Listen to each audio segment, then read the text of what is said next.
guys? Welcome back to the Untitled Culture podcast. Once again, I'll be joined by the boys, Chad, Danny. What's going on?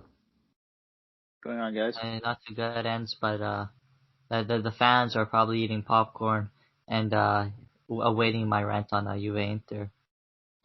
Yeah, I'm sure they are. I'm warning now, headphone volume should go down around maybe 20 minutes from now, so get ready for Chad's rant. We're gonna start off here with Roma Lazio. I kind of want to get this out of the way. If this was recorded on Friday, Saturday, maybe even Sunday, I'd probably be screaming or I don't know what I would be doing, but I wouldn't be as calm as I am right now. Took some time to reflect on the game, try and take as much emotion out of my opinion as possible, because obviously when you're fresh off a derby, you're not in the best state of mind. But it's Monday now that we're recording. You're listening on Tuesday. And yeah, gonna start off just talking about it, get out of the way. Ibanez, I want to start off with that, with his error. That was, I know he's young, but that was unacceptable. That really annoyed me. To have a mental lapse like that in such a big game is very, very, very, very, very harmful to the team and the result as a whole, because when you make an error so early in the match and get off on a wrong foot like that against a team like Lazio who plays off momentum, it's not going to end well. They were pressing us. We couldn't get past their press at all throughout the match, and we got outplayed in every facet of the game possible.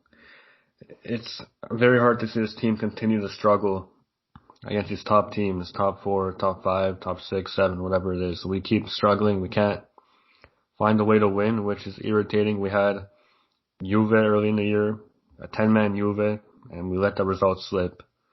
And Napoli, 4-0, unacceptable. That one didn't bug me as much because obviously what happened to Maradona, I kind of had a feeling something like that was coming. The Atalanta one annoyed me a lot because obviously first half we played amazing football and then a complete collapse in the second half. Inter, same thing. We played good football in the first half and then start up second half and another collapse, and luckily we came back with Mancini scoring the header. But this year these results cannot continue to keep happening. And also I forgot the Milan game, 3-3. That game was just the officiating was a mess. I don't know what was going on in that game, but yeah, we can't continue to have these collapses in big games. Well, I'll continue with the match though, the preview, not preview, recap. Fonseca to me got this all wrong. The way we play is we like to play out of the back, which works against the smaller teams or teams that don't press, but a team like Lazio that presses you so much, I didn't think it would work, and he went with the same approach that usually goes for, and it backfired completely. We were just trembling at the back. Nobody had any calmness to them or nothing.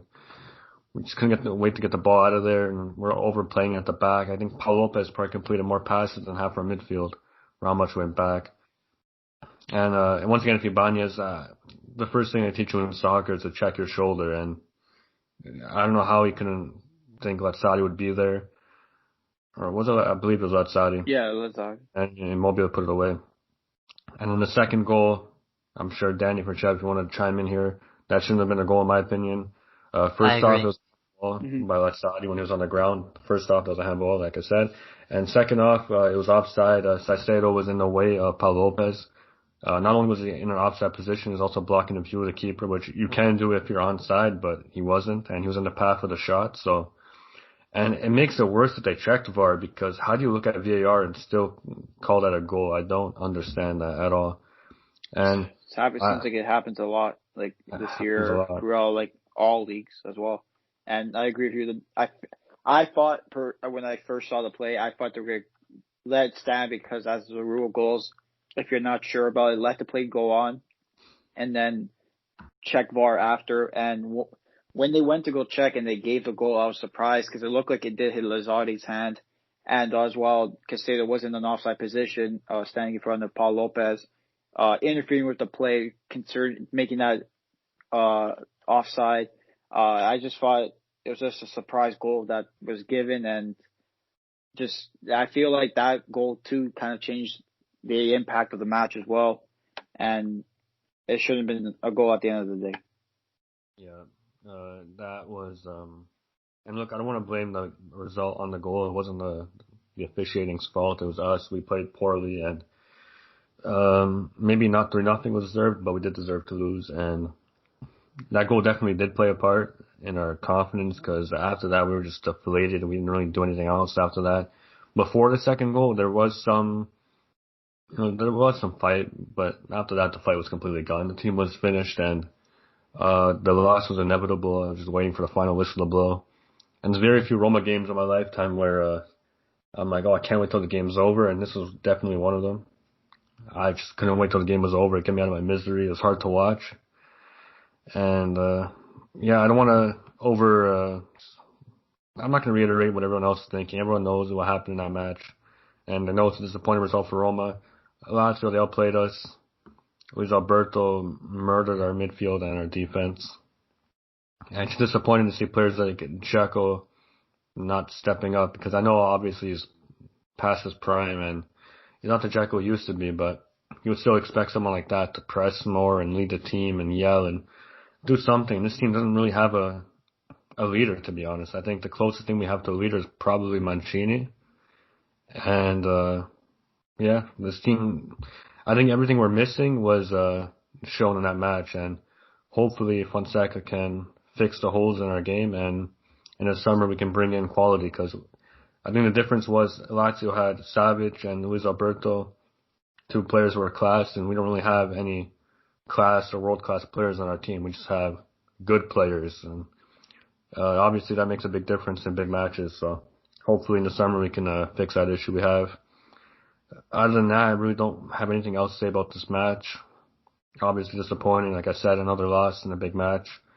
I believe our next match that's big is against Juve, who's also going through a tough time. I don't expect to win that game. I don't expect to get into a result after what I saw.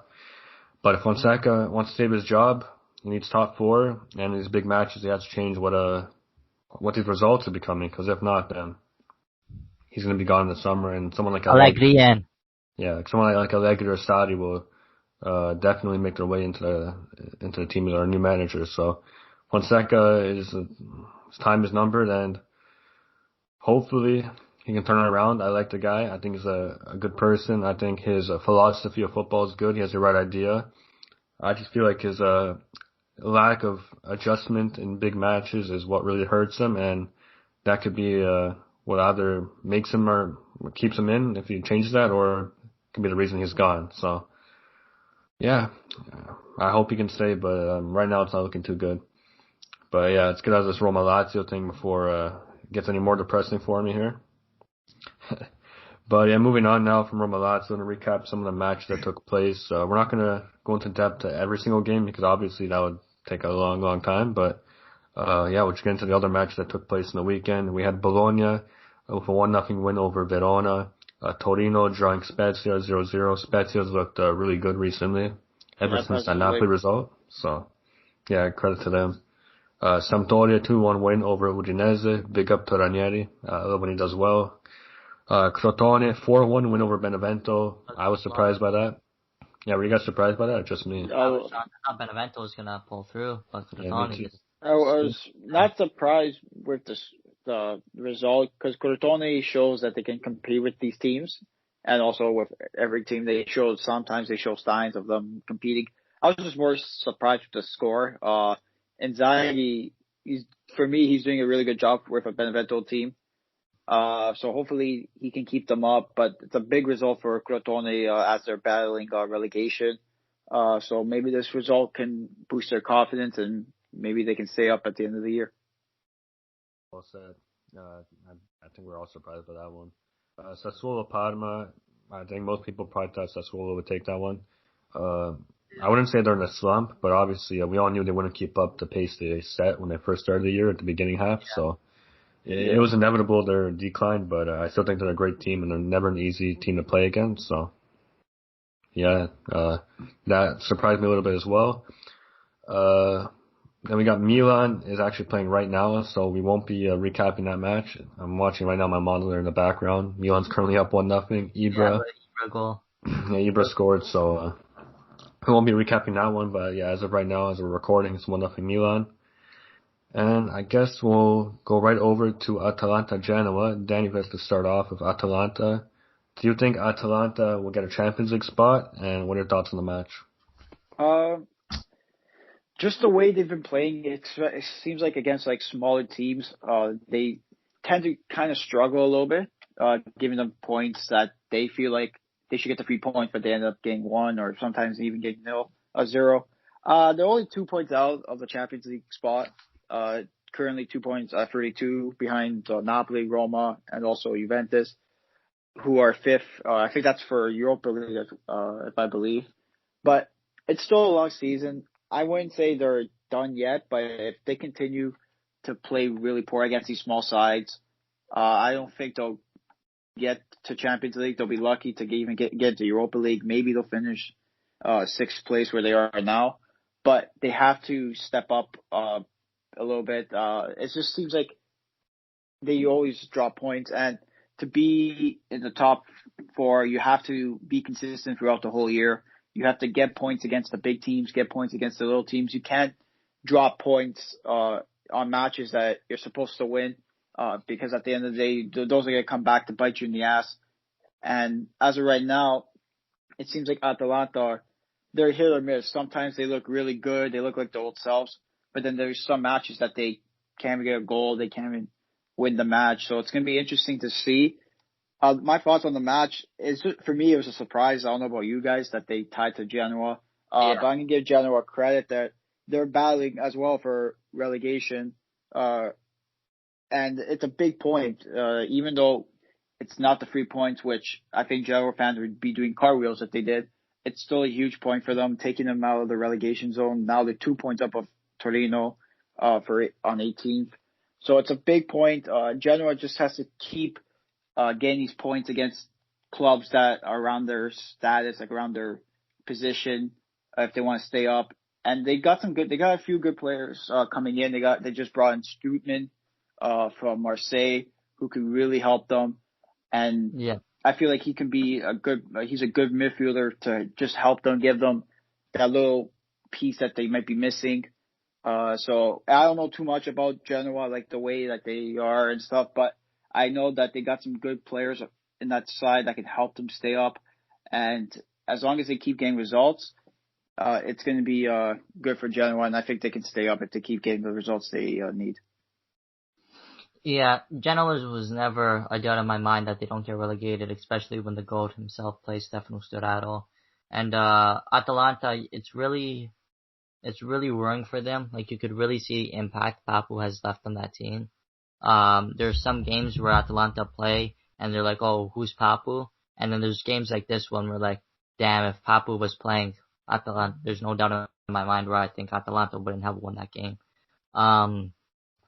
To answer your question, Enzo, I don't see Atalanta coming anywhere close. Champions League, maybe they'll fight for the Europa League spot, 5th place, with either Roma or Napoli. I think that will.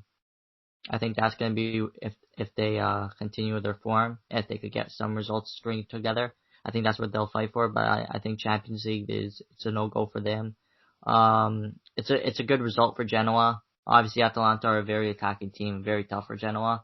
Genoa obviously wanted the win, but Strootman back in Serie A, you love to see it, and he's going to take a couple games for him to get his feet wet a little, and then once Dorado comes back, Genoa are going to be flying back up again. So I think actually might be sold, by the way, to Verona. They're showing some interest in him. Paratici, did you hear that? Sturato's on the market. Sturaro is on the market. But I think it's smooth sailing for Genoa for a little while, and Atalanta, they're still in that limbo phase of do we need someone to replace Papu? Is the team good enough without Papu? And I think that's what they're battling right now. Yeah, well said, boys. Quickly, it's Genoa. I want to give them a little shout out. I think they've looked better as of late. I think Ballardini, since he's come, he's done a better job to the team. Against the Juve, they looked a lot better. They look like they're fighting more, which is what I like. Yeah. They also had that match against Sassuolo, which they lost, but they looked good in it, in my opinion. But I think that Juve match really stood out to me, playing 120 minutes against a side like that, and not really giving up, which shows a lot of fight in the team and growth. So I think Genoa's looked better as of late, and yeah, I'm happy for Genoa fans to finally see a team that's playing for their fans more. As last year they didn't look the best, earlier this year they didn't look the best. But yeah, like I said, as of late they look better. Against Bologna, they had a nice 2-0 win. Drawing Atalanta is huge. They fought against Inter, against Juve, like I said. They drew Lazio, so they're looking better. And shout out to Genoa. And when it comes to Atalanta, obviously this match you guys covered it well, but I'm just going to talk about the chances in the Champions League. Honestly, I think they might just miss out on it. Obviously, I don't want to count them out because Atalanta's Atalanta. They play amazing football, and any team that plays amazing football, I can't count them out. But this year, in comparison to last year and even year before that, they've been losing points on against a lot of smaller teams, and I think that might cost them at the end of the day. This year they dropped points, trying to remember here, Samp, Spezia, Verona, Bologna, and now Genoa. So games like that I feel like might cost them at the end. But they do tend to make up for it in bigger matches, which I guess you can't always count on that to beat the bigger teams. It's always better to make sure you get the points from the smaller teams, and the bigger teams do your best, and if you get it, you get it. If not, then what can you do? But I don't know. In my opinion, I think Atalanta might just miss out, but I wouldn't be surprised if they got in. So that's all I really have to say about that one. Now, I think we've all been waiting here for the big moment. Francesco's rant. Juve Inter. Disappointing result for Juventus. Danny, just quickly before Francesco starts off, do you have anything you want to say about that match, or let him get into it? Francesco, the floor is all yours. Yeah. I just want to say a quick shout out to Barella and Bastoni. I feel like those two are the best players on the pitch. Very class players they were against Juventus, and definitely looking forward to seeing them on the Euro team. Hopefully, Mancini's smart enough to call both of them up. Even I'll be pissed if one of them doesn't make it. And I'm a Napoli fan. It's just saying that it's respect given to Barella and Bastoni who are balling out for them. Yeah, and now, Barella, floor is all yours, buddy. Yeah, also Barella's probably the best midfielder we have in Italy. So. Oh, he's the best midfielder in Italy, hands down. Maybe top 15 in the world right now. And he shows up in big games too, so that's always good to see. I think we can debate maybe top 15 in the world right now. I can say that. Probably. Yeah, I wouldn't go against that. Francesco, good luck. Right. I know it's going to be hard for you, but here you go. I just want to start off with saying to the Inter fans, I hope you're enjoying this. I was harsh on you guys. I still am going to be harsh on you guys, but this is your moment to bathe in the glory, soak in the glory.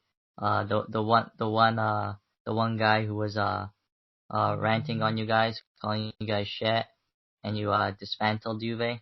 It's all I can say about it. It was a dismantle. What I watched was not Juventus. It was a bunch of individual selfish idiots who had no heart, had no determination, had no willingness to win. Similar to what Enzo said with the Roma Lazio game, he wanted the game to be over, and that was like me.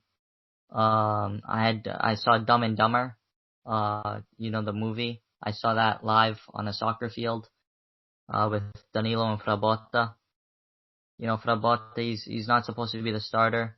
He's supposed to be a backup.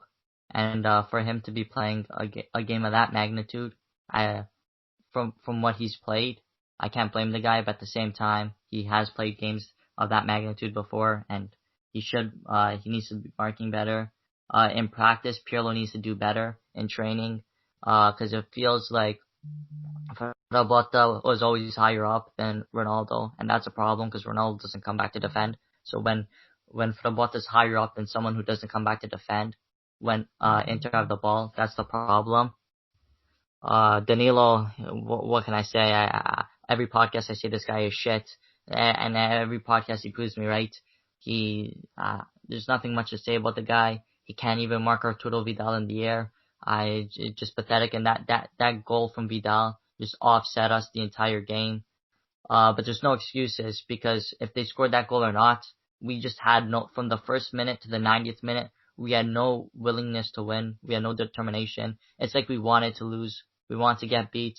And the one thing that pissed me off the most is after that final whistle blew, and you could see Ronaldo, you could see Pinsolio, you could see Buffon, you could see Bonucci, you could see every single player on that pitch crying in tears from the frustration that they had on that pitch that they couldn't get by that Inter defense. You could see every player crying, even Pinsolio, who didn't even step foot on the pitch. I don't even think his stepped foot on the grass because he's on the bench.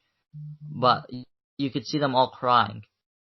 And a lot of people were talking about this on Twitter, how it showed like character because they were crying. That's how you know that they were frustrated.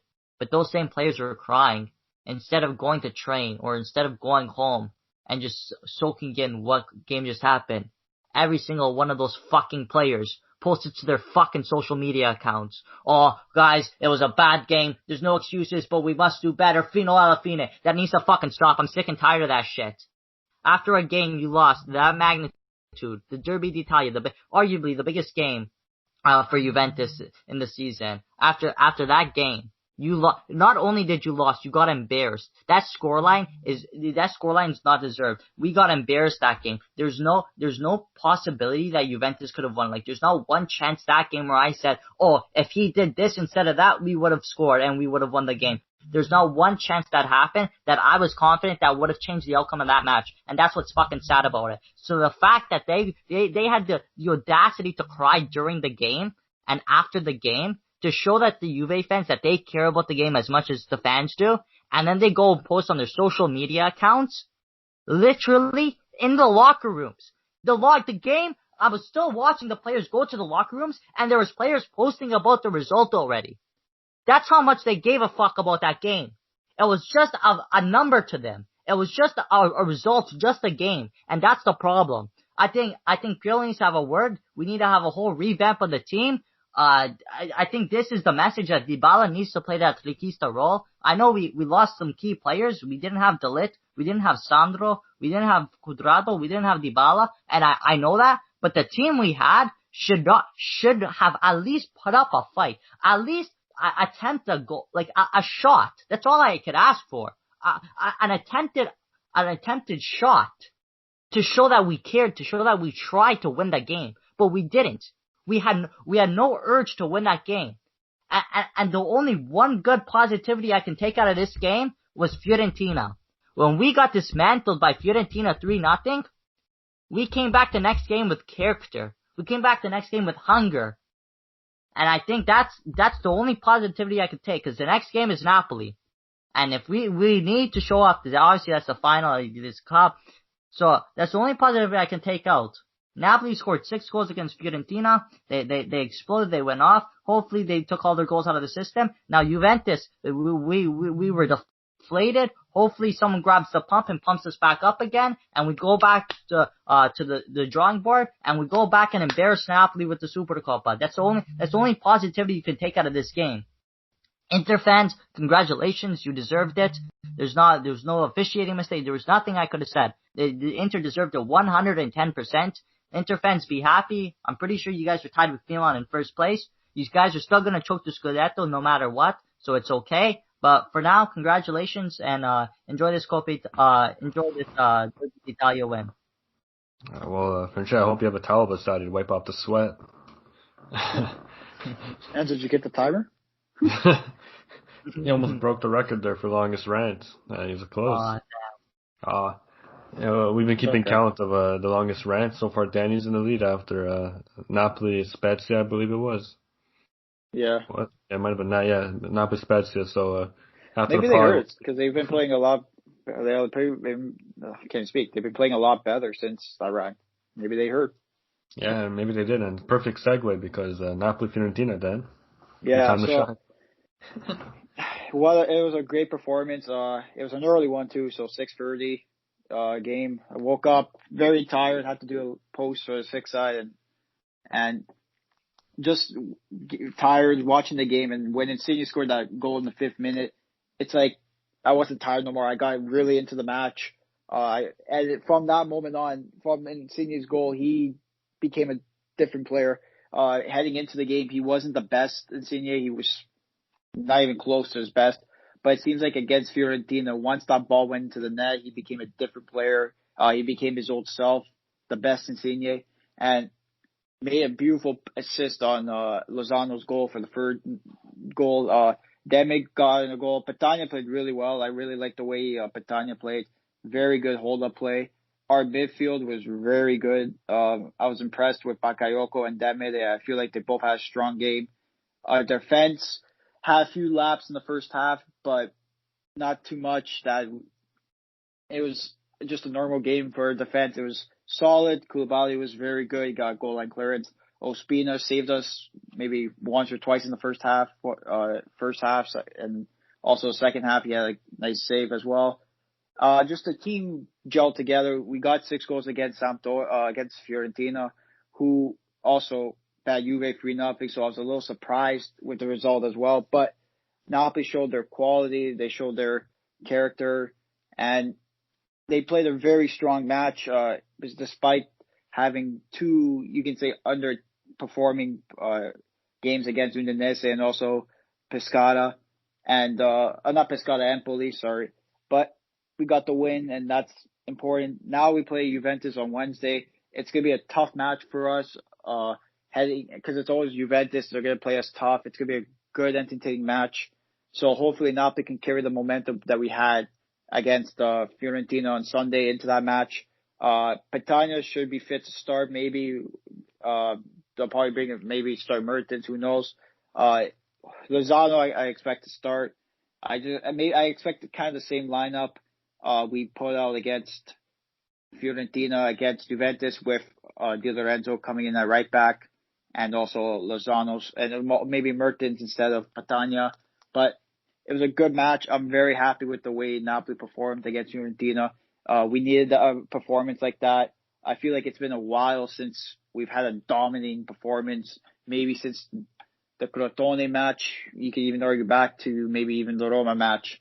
It was a good win for us. I'm very proud of the way we played, and hopefully Wednesday we can win the Supercoppa, because it's still a huge match. Even though some people may not take it seriously, a few other fans, maybe some Juve fans might have taken that seriously, but it's still a huge match. It's still a trophy at the end of the day, and I just hope we can take it and use that momentum, carry forward, because we got some tough matches coming up as well, and just hopefully close out the season the way I hope we can. Well, beautifully said, Dan. Danny's the only one in good spirits this podcast. Yep. Hopefully, my Roma can take out Spezia. Well, today when you guys are listening to it, and tomorrow for me right now. Like I said, recording this on Monday. And, the Supercoppa is going to be a really good one. And who knows, if the match really lives up to its hype, we might even do just an episode just on that one, a quick little, maybe 15, 20-minute episode just on that match. But we'll see. We'll keep you guys updated on the social media. If you want to go check any of it out, Facebook, Six-Eyed Calcio, Twitter, Instagram, at Six-Eyed Calcio. Anything else, guys, or we good? I'm okay. I got everything I want to say.